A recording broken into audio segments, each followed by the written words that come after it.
क्योंकि कई बार लोगों को ऐसा लगता है कि विवेन स्टैंड नहीं ले रहा, लेकिन उस वक्त मैं कुछ और ही सोच रहा होता हूँ, मेरे दिमाग में कुछ और ही चल रहा होता है। और अब कोई क्या बोल रहा है कि यार मुझसे किसी का गलत ना हो जाए या मैं किसी के साथ कुछ, ये तो कॉमन सेंस की बात है कि 1-2 साल की बच्ची क्या, और मैं ऐसी कोई चीज़ कमिट नहीं करना चाहता हूँ। नमस्कार दोस्तों, मैं हूं मुकेश शर्मा और आपने देखना शुरू कर दिया है टेली चक्कर एंड वी हैव द लाडला इन द हाउस गाइस।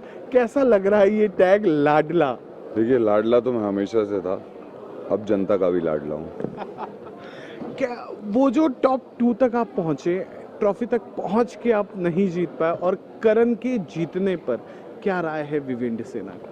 देखिए, डेस्टिनी का बिलीवर हूँ और आई थिंक ट्रॉफी उसकी डेस्टिनी में लिखी थी तो वो जीत गया, और मेरी डेस्टिनी में लोगों का दिल लिखा था तो मैंने दिल जीत लिया। मैं कह रहा हूँ कि ये जो तीखे सवाल हुए, सब कुछ हुआ, इन सब के बीच में जब आप अविनाश और ईशा बात कर रहे थे तो वो जो पैकेज वाली बात आ गई, वो कहाँ से आई और क्यों नहीं? मेरा फेवरेट विवियन ने क्यों नहीं स्टैंड लिया कि नहीं भाई गलत बोल रहा है? देखिए, क्या होता है ना, पहली बात तो कुछ चीज़ें मैं as a human being ignore कर देता हूँ अपने थॉट प्रोसेस में, क्योंकि कई बार लोगों को ऐसा लगता है कि विवेन स्टैंड नहीं ले रहा, लेकिन उस वक्त मैं कुछ और ही सोच रहा होता हूँ, मेरे दिमाग में कुछ और ही चल रहा होता है।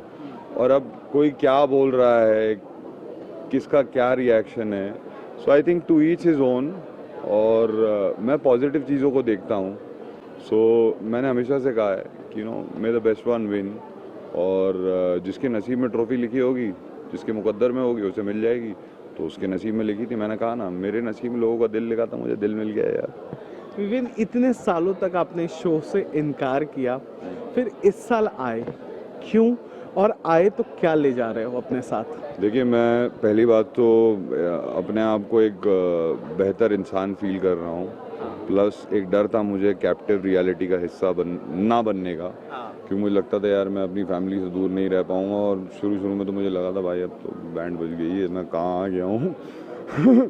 पर आई थिंक ये ऑडियंस का प्यार था, और उन्हीं की बदौलत मैं टॉप 2 तक पहुँचा।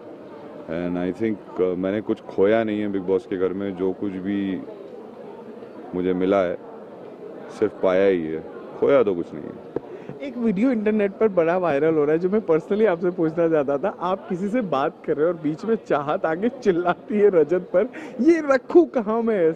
इनिशियल डेज में हुआ था, चुनरी रखने की बात हुई थी सीढ़ियों से नीचे आके जेल के बाहर, और उसका चिल्लाना देख के आप सहम गए एकदम से और आप पीछे चले गए कि भाई अब क्या ही बात करूं मैं इससे।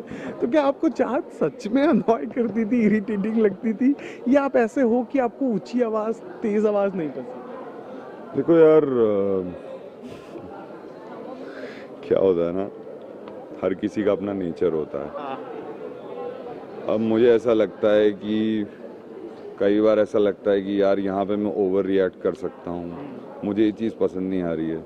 सो आपने देखा होगा मैं दूर हो जाता था उन चीज़ों से, है ना, क्योंकि बस में, हाँ, तो वो मेरा हमेशा से एक इंटेंट, एक इंटेंशन रहा है कि यार मुझसे किसी का गलत ना हो जाए, या मैं किसी के साथ कुछ ऐसी गुस्से में आके ऐसी कोई बात ना बोल दूँ जिससे खामखा उस इंसान को ठेस पहुँच जाए। और मोस्ट इम्पॉर्टेंटली, मैंने कभी सिचुएशन को जज नहीं किया, हमेशा हर सिचुएशन को घर में समझने की कोशिश की।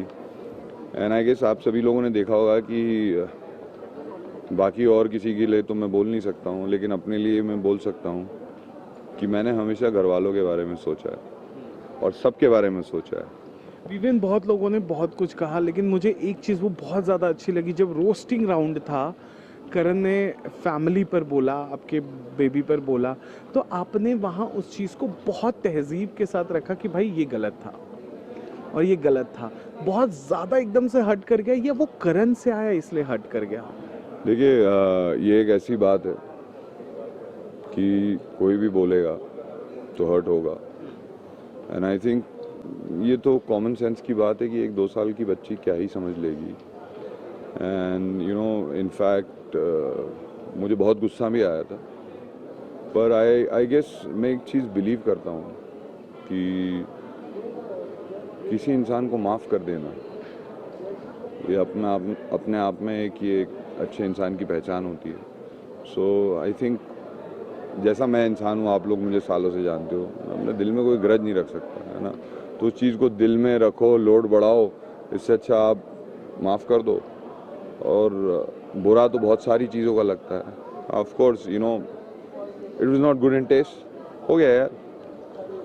लास्ट सवाल जो मैं पूछना चाहूँगा, बिग बॉस के घर से आपने रिश्ते बनाए, आपने मुस्कान को छोटी बहन बनाया, योर वाइफ वेंट इन, उन्होंने भी अच्छे रिश्ते बनाए, रजत से भी अच्छे रिश्ते बनाए, पर कौन सा ऐसा रिश्ता है जिससे आप डिस्टेंस ही मेंटेन करोगे कि ठीक है आप जहाँ हो वहीं खुश रहो? क्या उसमें करण है? क्योंकि करण ने अभी स्टेज पर कहा कि दोस्त हैं और रहेंगे। देखिए सबसे पहले तो आप लोग जानते हैं कि मैं ज़्यादा सोशल इंसान नहीं हूँ, सो मेरी ज़िंदगी में बहुत कम लोग हैं। तो अब ये तो वक्त ही बताएगा कि हम फ्यूचर में कौन कौन कहाँ कहाँ मिलेंगे। सो अभी से उस चीज़ को जज कर लेना आई थिंक वो करेक्ट नहीं होगा, और मैं ऐसी कोई चीज़ कमिट नहीं करना चाहता हूँ जिस पे मैं फ्यूचर में खरा ना उतरूँ। सो आई थिंक फ्यूचर की बात है, फ्यूचर पे छोड़ देते हैं। Well thank you so much Vivian अपने इस अंदाज के लिए और हमारे साथ बातचीत करने के लिए। कैसा लगा टेली चक्कर से बातचीत? बहुत अच्छा लगा टेली चक्कर से बात करके, एंड मैं ये देखता हूँ, and sir lots of love to you, and soon I will meet you इंशाल्लाह। मेरे बारे में कुछ बोलो, ही इज माय बॉस।